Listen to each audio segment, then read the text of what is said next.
Agile transformation, Lufthansa Systems, NetLine Crew.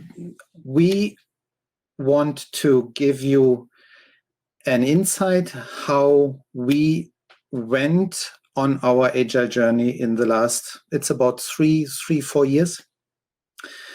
And we are the two of us. It's me, Matthias Horn. I'm in software production, basically all my career, a long time as a project manager, sometime as a team lead of a production team. And since, basically since the pandemic in the role as an Agile consultant. At the moment, I'm in the team functioning like the Scrum Master in the Scrum at Scale framework. And I have with me Judit, our Agile coach, and would like to hand over to Judit, hopefully that she can give you an insight about herself and introduce herself. Thank you very much. Judit Klenik, Judit Klenik, my full name. Joined the Lufthansa System Hungary 1.5 years ago as a Scrum Master with a safe background experience. Now we are trying out or working with another framework. And for a while, I am also acting as a Scrum Master. Hello here, and thank you for having me. Okay, good. Back to our slides.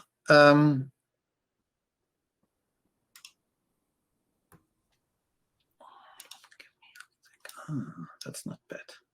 I can at least see a bit. Good. Let's very briefly give you an overview who we are, because not all of the attendants might be that familiar with Lufthansa Systems. Company existing then almost 30 years, meanwhile spread across the whole globe. 16 countries, about 350 customers. You can read that here. The 2,200 employees is not quite current anymore. I think we meanwhile are even more than that. 100% subsidiary of Lufthansa Group, and we cover basically the whole of the airline IT business.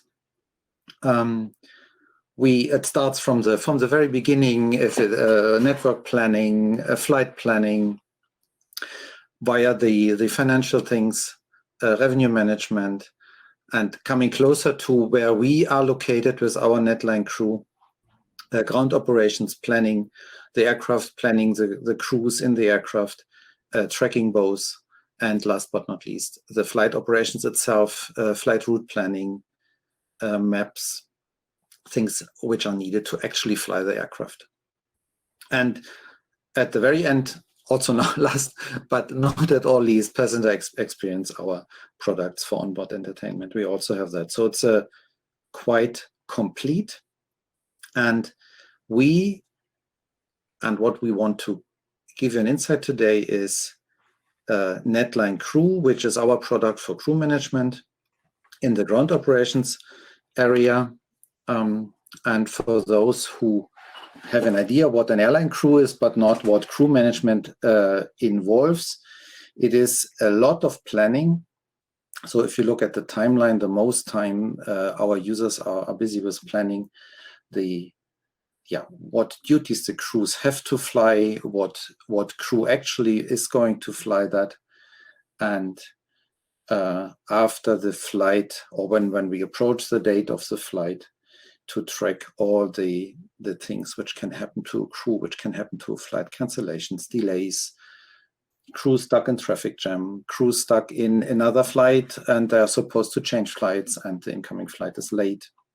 Incoming flight was too long and the crew is not allowed to fly the next flight. So there's a lot of rules to follow, and this whole business area we cover with our product, for sure, with the objective to have an eye on the cost for the airline, but also have an eye on the well-being of the crews, and most important, have an eye on all the rules and safety regulations such staffing has to follow. Crews have to have a qualification. That's another area, a big area of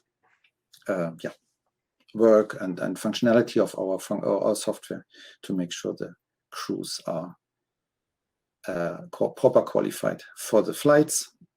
As you can imagine, we are talking about, for some of the airlines, we are talking about 5-digit crew numbers. This cannot be done manually. Coming up with a plan for that many people cannot be done manually, and we have our optimizer components doing that in an optimal way as per the target requirements our customers have. And here again, last but not least, you have to communicate to the crews about their duties. You can involve them, and that's one of the trends at the moment, to involve the crews more and more into the planning process, because they have their preferences, they have destinations they like to fly, and all that can be and is more and more included in the planning process to, again, improve the well-being of the crews and increase motivation of the crews, and for sure also make it more efficient, to be honest. So that's in a very, very brief overview what this product is about, that you have a kind of an understanding what we are working on.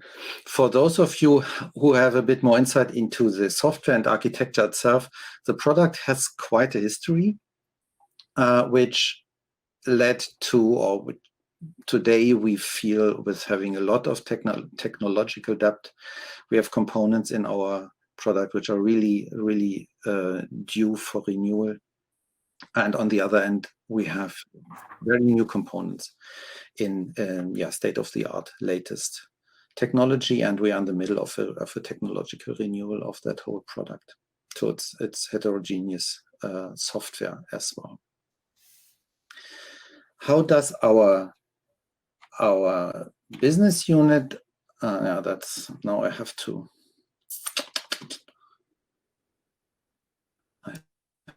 present that, because the slides don't work without presentation.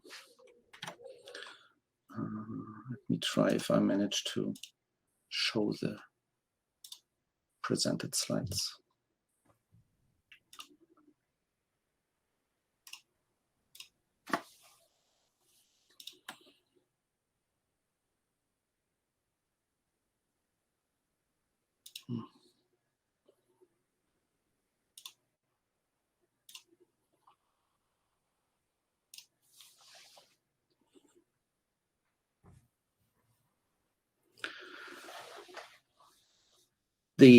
Our organization looks like that, and it looked like that when we started in 2018 with our transformation.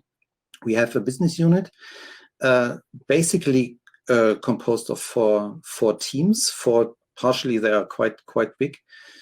4 teams. We have, to start with the second from the left, we have a core group in Berlin, which is developing the core application, or has at least some roles in the core application development in Berlin. We have a team caring about the optimizer and all this legality rules.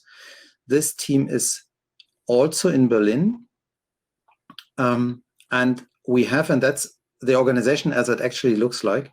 We have a development department in Budapest, which is somehow providing or adding colleagues to the 2 other columns, if you look functional wise, but the organizational structure is separate. So we have more than half of the overall stuff is located in our department in Budapest. And we have, and that I will talk about later as well, we have a separate operations unit, which is not actually operating the software, but providing support to our customers. Our customers, some of them, or majority of them, operate the software themselves. For some, we offer software as a service, and our customer support is so to say the front line to the customers operating our software. In the past, before we started the Agile transformation, we had a classical matrix organization. The people were in their teams, when a new project came, be it a new customer implementing the product, be it an investment and improvement in our product, we found a project. The project gets certain people out of the involved departments or teams assigned, and then the project starts working on the project tasks or the project objective. And here, all of you who have been part of that type of software development, you come across a lot of things which contributed to our decision to start the Agile transformation.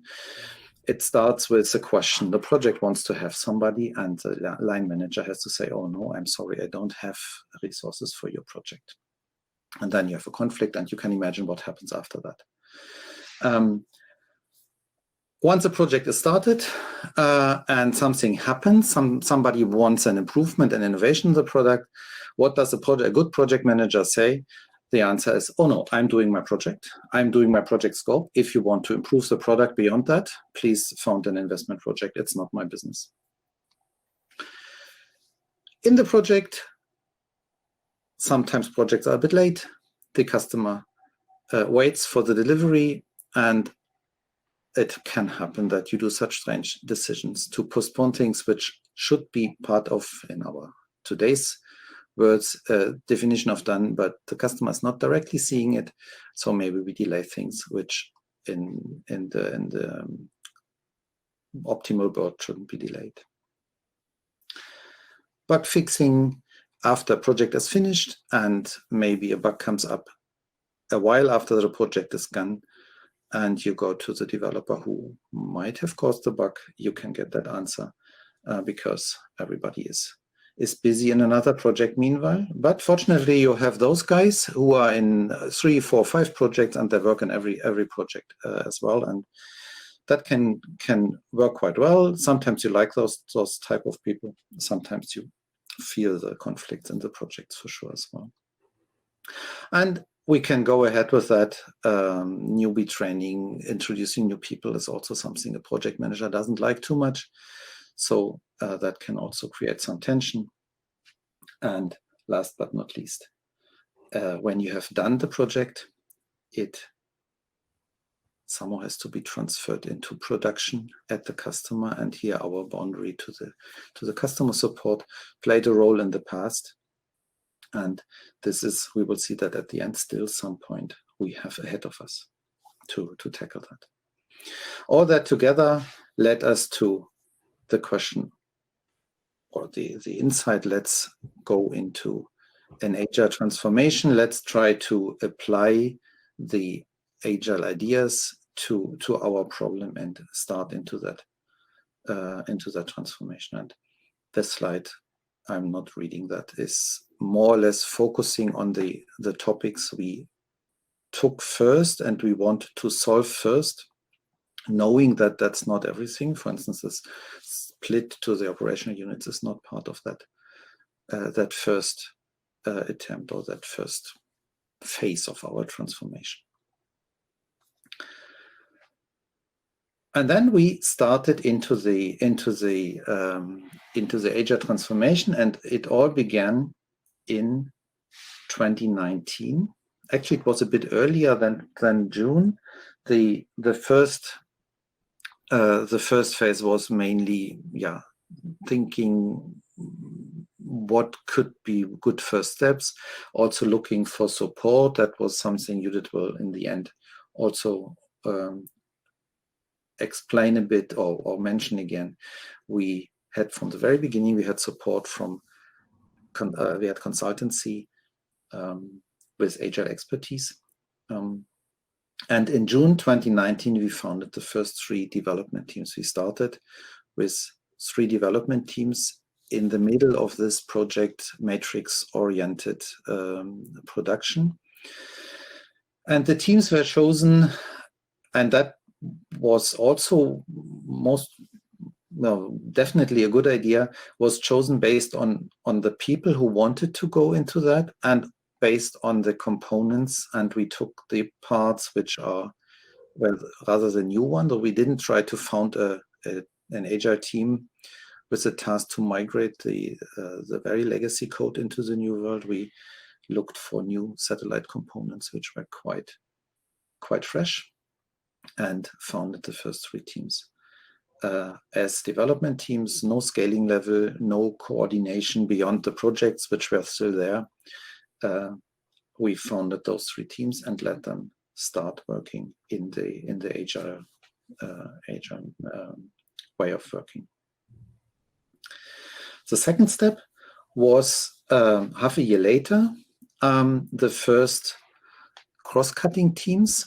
The very first cross-cutting team was quite easy. We call it the release team, which was basically existing before as well. A group of people caring for our releases. I have to mention, for us, a release is still a thing, not an event. So we are not, our architecture is still kind of client-server based, and we don't have a, for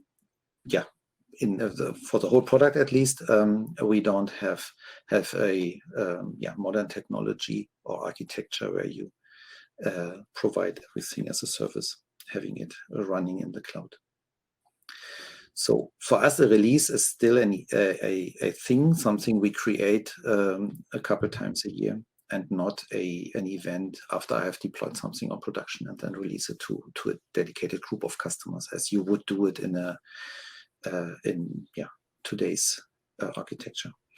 That was the easy one, and the other one was the foundation of what Scrum at Scale calls the execute active team, action team, the management team overseeing the whole agile transformation. That was the second step in that January phase, to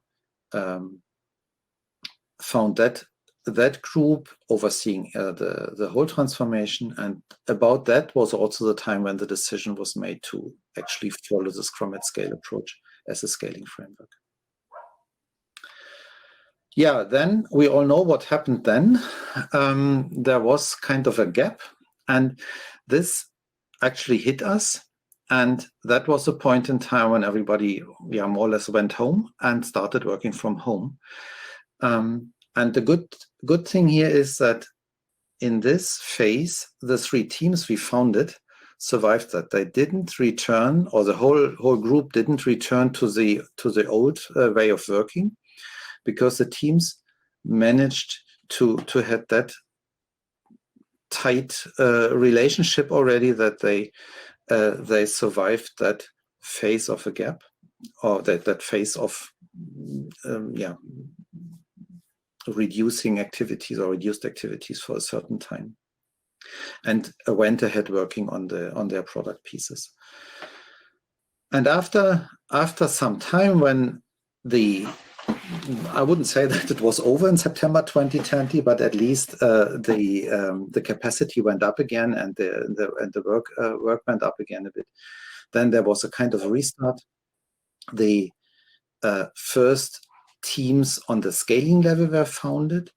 We reactivated the EAT, and we started with the architects team was the first one. That's also a group, a rather small group, which was existing before as well. But what was really new was what we call the ACT, the team of the Scrum Masters coordinating the Scrum Master work as a house site. That was the first real cost-cutting scaling team we founded, and started exchanging experience, and started working on impediments which were between the teams and had to be solved between the teams. And there were two more development teams also at about that time. We introduced 2 more development teams. So as you can see here, we did quite a step-by-step approach, and not introduced the whole new structure in one step, but did it one after the other, allowing the new teams to listen a bit what experience the other teams had, and learn from what has happened in the past.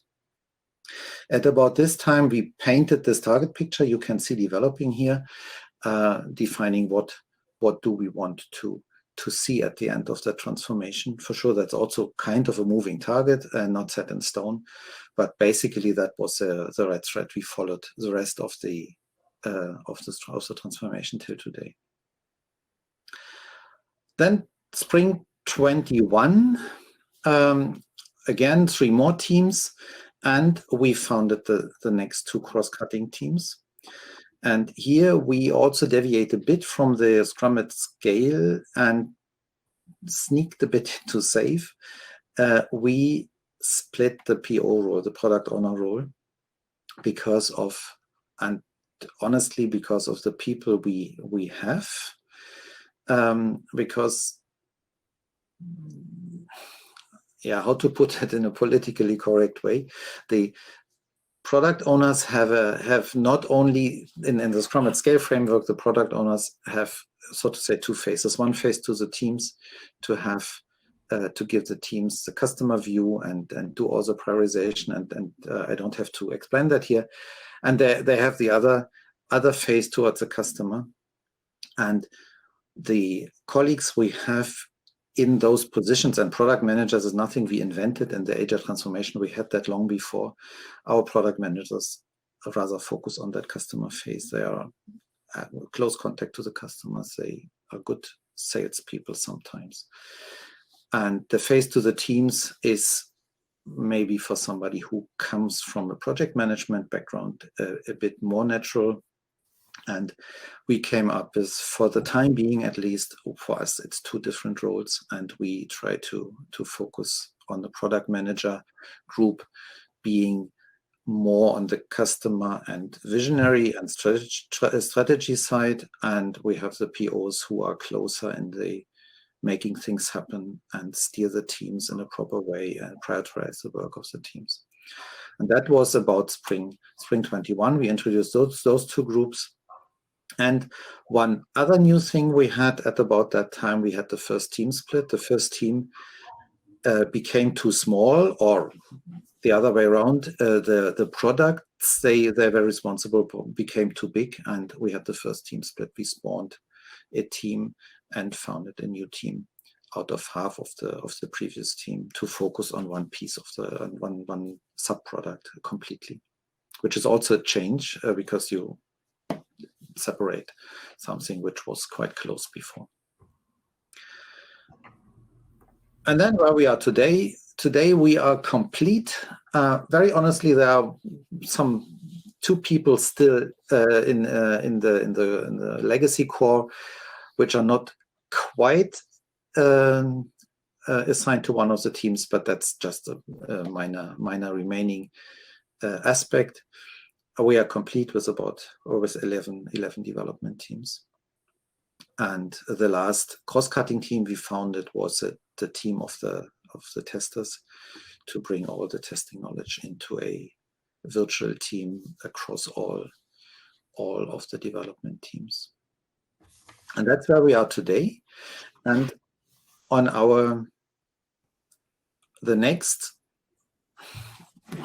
bigger change we foresee, or we actually are in the middle of, the team is about to set up, is the system team. There's another cherry pick from the SAFe framework, a team which is responsible for integrating the whole system. Our components are quite closely connected to each other, and this team is going to be responsible for the integration and will merge 3 of the other teams we had so far. We had one team which was doing the deployment or caring about deployment. We had one team caring about the releases, and the 3rd team which was kind of giving service, setting up system environments.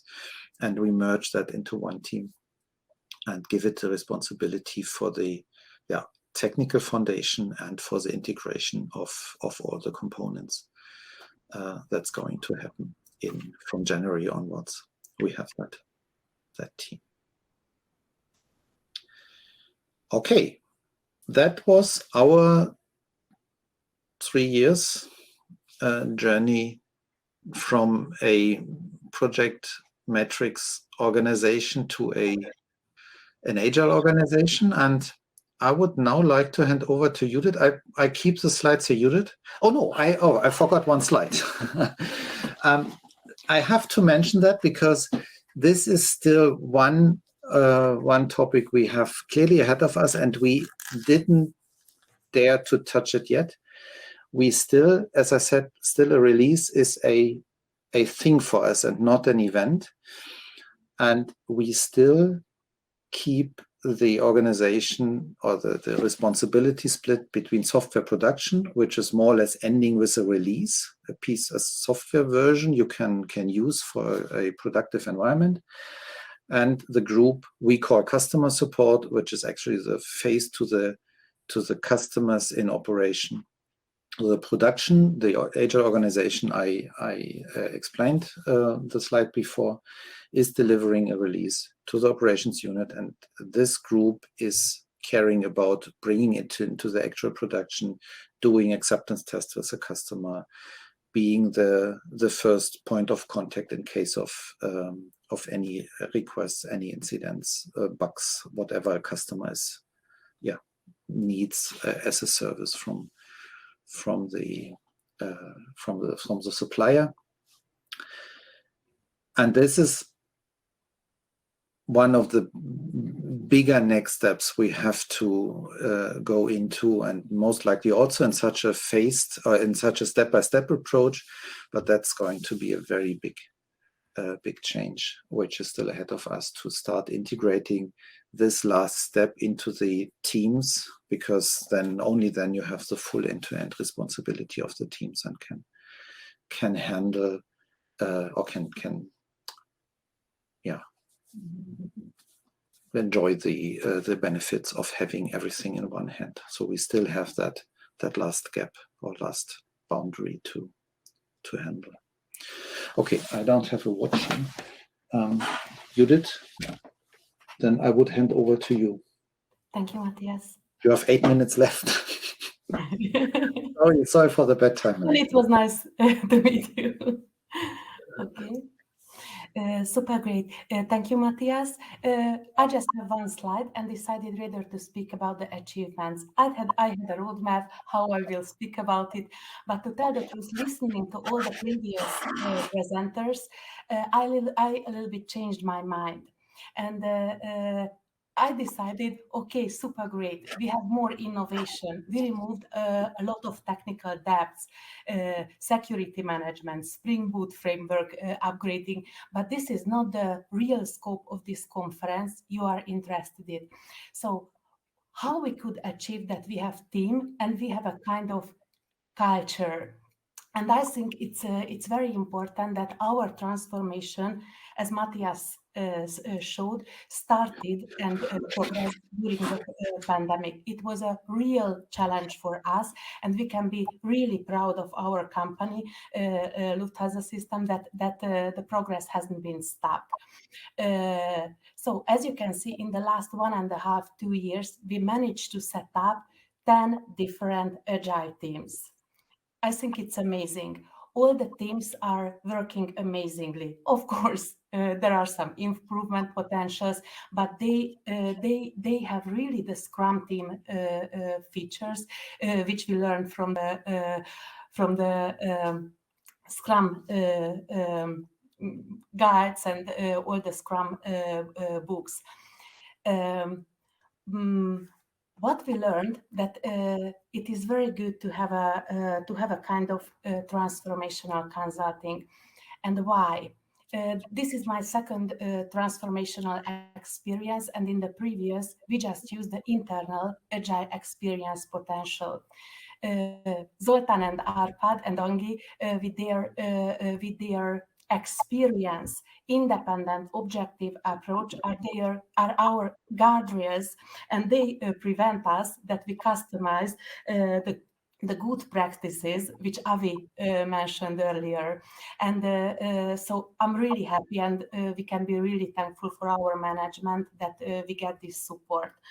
On the other side, the consulting helped us to understand that we also earlier had a lot of valuable good practices, and we collected all of them together. And we didn't change from one day to the other, forgetting everything which worked well in the old world, but we somehow collected appreciated, and we just brought it with ourselves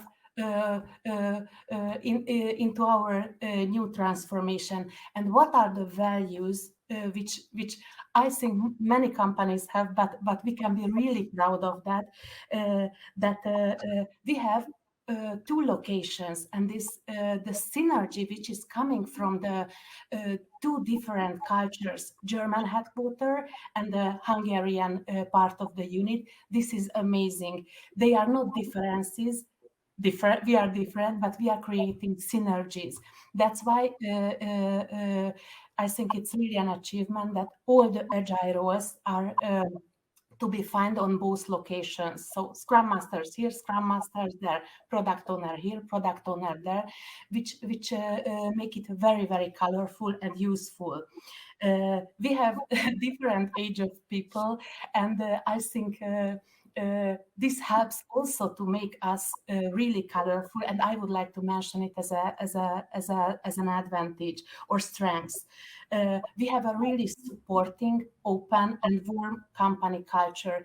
And also during the transformation, we could keep them. We have the people working for the company for 5 years, for 10 years. We have, of course, fluctuation also during the transformation, but it's, I would say, rather low.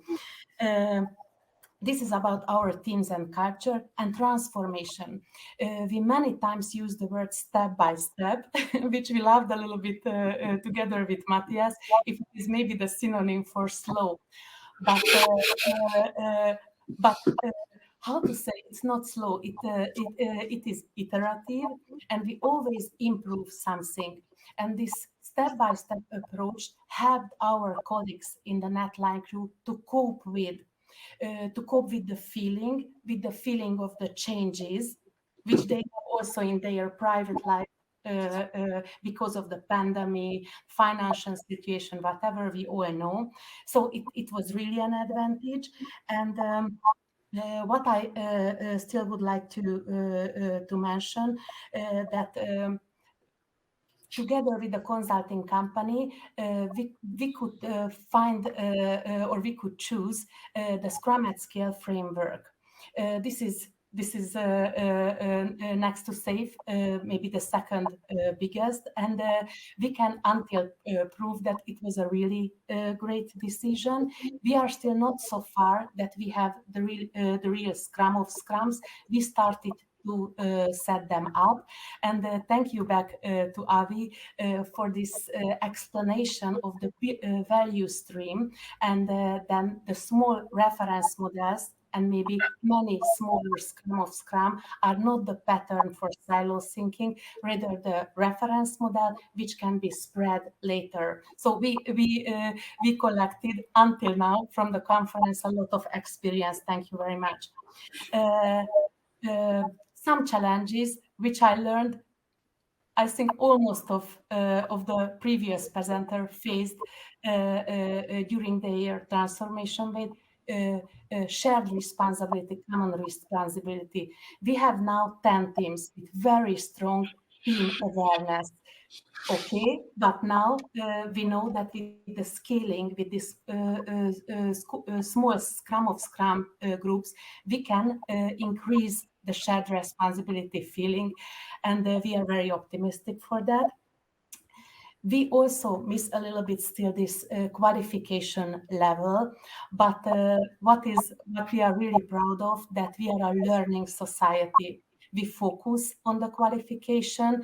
We are organizing inside the unit training session, knowledge transfer and knowledge update. So qualification again, renew it, go to training, do that, and I think it's a very good approach, or it's proof that it is. And what I feel as a Scrum Master, as an acting coach, and I learned the word now from Debbie. Thank you very much.